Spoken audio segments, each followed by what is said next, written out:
Today, Melbourne is famous for its coffee, culture, and European charm. But just 170 years ago, it was a muddy collection of tents atop the world's richest gold fields. This is the extraordinary story of how Melbourne went from frontier town to the world's most livable city, a journey of gold, immigration, and sporting passion. Welcome to the complete history of Melbourne, Narm, where spirits walk and rivers remember. Long before Melbourne was ever etched on a map, it was Narm, a land sacred, living, and spoken for by the voices of time. For over 40,000 years, the Kulin Nation, the Wurundjeri, Bunurong, and Wathaurong peoples, called this place home, not simply as settlers, but as custodians of earth, sky, and story. Here, clans gathered under vast gum tree canopies for ceremonies, trade, marriage, and song, where the earth whispered ancient truths in the Birrarung Yarra River, carved its sacred path to Narm, the glistening body we now call Port Phillip Bay. According to lore, that bay was once dense with tea tree scrub, where Burramal and Maram were hunted in the land that stretched beyond today's shoreline. This land was not silent. It pulsed with life and law, and every stream, stone, and animal bore meaning. But in the shadows of the 19th century, British colonists arrived, unaware or unwilling to hear the language of the land. They built over stories, renamed sacred spaces, and displaced a people whose connection to the soil ran deeper than any foundation laid in concrete or steel.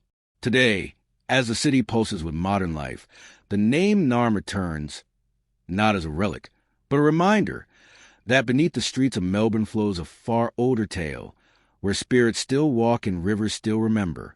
Batmania and the broken promise of city.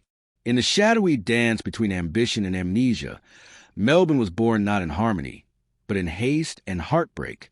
The first flicker of British settlement came in 1803, only to vanish like a mirage within a year, abandoned for fear the land held no promise.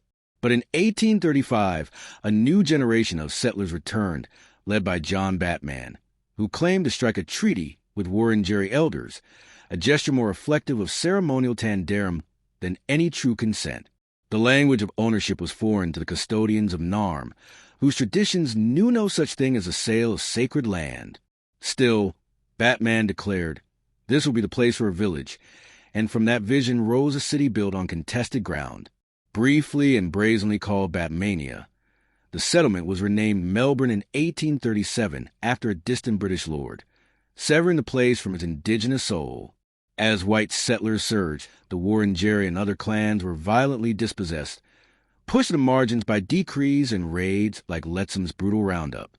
A web of policies claimed to protect, but in truth favored squatters and silenced voices, and by 1845, fewer than 240 wealthy Europeans controlled almost all the land in Victoria. Even as Melbourne rose, declared a city by Queen Victoria in 1847 and a colonial capital by 1851, it did so on a foundation of broken promises, where the dreams of a new world came at the cost of an ancient one. Gold fever and the gilded mirage. In 1851, a single gleam of gold beneath Victorian soil unleashed a frenzy that transformed Melbourne overnight, from a quiet colonial outpost into the beating heart of a golden empire. Within weeks, ships overflowed with dreamers, and the city surged with life. From 25,000 to 40,000 souls in mere months, all chasing the promise of fortune. Tents sprang like wildflowers along the Yarra's banks. A chaotic chorus of tongues filled the streets, from Europe, China, and beyond, and the air shimmered with ambition and unrest. When miners rose in defiance during the Eureka Rebellion, their cries reverberated far beyond Ballarat, igniting political reform and sowing the seeds of fairer colony. The richest pull from the earth birthed a skyline of ambition. Parliament House, the State Library, grand cathedrals, and courthouses, many half-finished yet filled with hope. Melbourne reigned supreme, outpacing Sydney, mapping its future in wide boulevards, ornate mansions, and a blossoming culture of sport and sophistication. The MCG, Australian rules football, and the iconic Melbourne Cup. But beneath the gilded surface lay tragedy. The Aboriginal population fell by 80%, ravaged by disease, violence, and loss of land, a silent cost of the city's golden triumph.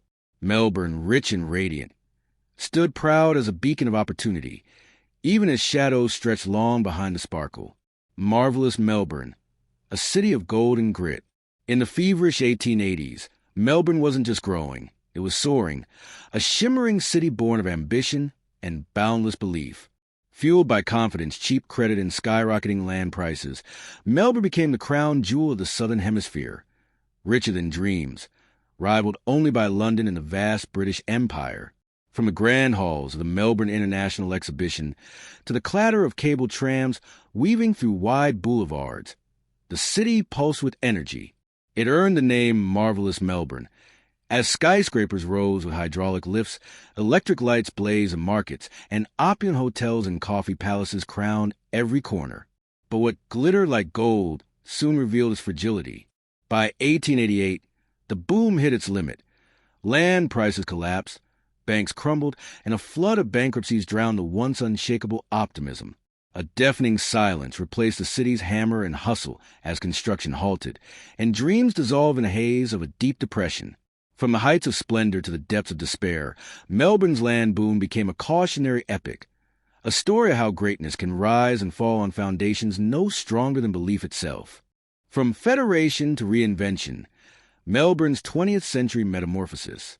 As the dawn of the 20th century broke, Melbourne stood at the heart of a newly united nation, its grand Royal Exhibition building hosting Australia's first federal parliament, its streets humming with the promise of a Commonwealth yet to find its shape. For over 2 decades, Melbourne was the nerve center of Australia, the temporary capital where the pulse of government beat strongest. When war loomed once more, the city answered, its cricket grounds transformed into military camps, its skyline shadowed by American forces battling in the Pacific Theater. But peace brought transformation. With a flood of post-war immigrants, many from war-torn southern Europe, Melbourne swelled with new life and diversity, its suburbs stretching wide into the bushland. As modernism swept in, the old city began to change. Heritage facades stood like ghosts amid rising skyscrapers, and once grand mansions gave way to faceless towers. The dream of a modern metropolis clashed with nostalgia as bulldozers carved highways through neighborhoods, creating a city built for cars, not people. Booms in finance and mining filled the city's coffers, and glass towers like Narrow House climbed toward the sky. Yet the city stumbled in the early 1990s, caught in an economic spiral that dimmed its luster. Then came a bold revival, a wave of public works and cultural rebranding, festivals and Formula One, and a push to reclaim Melbourne's soul. From the ashes of recession rose Federation Square and Crown Casino, a city reborn not just as Australia's cultural capital, but as a stage for the world. Resilience and rise, Melbourne's journey into the 21st century. As the sun set on the 20th century, Melbourne surged into a new era with the heart of a city reborn, its skyline reaching ever higher and its spirit reinvigorated by waves of investment, immigration, and innovation. From the shimmering towers of Docklands to the revived waterfronts of South Bank in Port Melbourne, a city once shaped by gold and grit was now sculpted by glass, steel, and dreams. Its population soared past predictions, spilling into green wedges and pushing boundaries, literally forcing a government rethink of what Melbourne could contain. The 2010s were a decade of ambition. Epic infrastructure projects dug beneath and rose above, reshaping how millions moved, lived, and connected. Skyscrapers pierced the clouds, middle suburbs densified, and Melbourne secured its place on the world stage as a true alpha city. But in 2020, the hum of progress fell silent. A virus locked Melbourne down for 262 days, leaving once bustling streets eerily quiet and testing the city's spirit like never before. Yet even in stillness, Melbourne plotted its comeback. Though bruised, it never broke, its eyes now fixed on a future that promises 6.4 million stories by 2034, each one a reflection of a city that has always known how to rise. From gold rush chaos to cultural sophistication, Melbourne's story proves that cities can reinvent themselves. If you enjoyed this journey through Australia's cultural capital, hit like, subscribe, and tell us what makes Melbourne special to you. Thanks for watching History Love.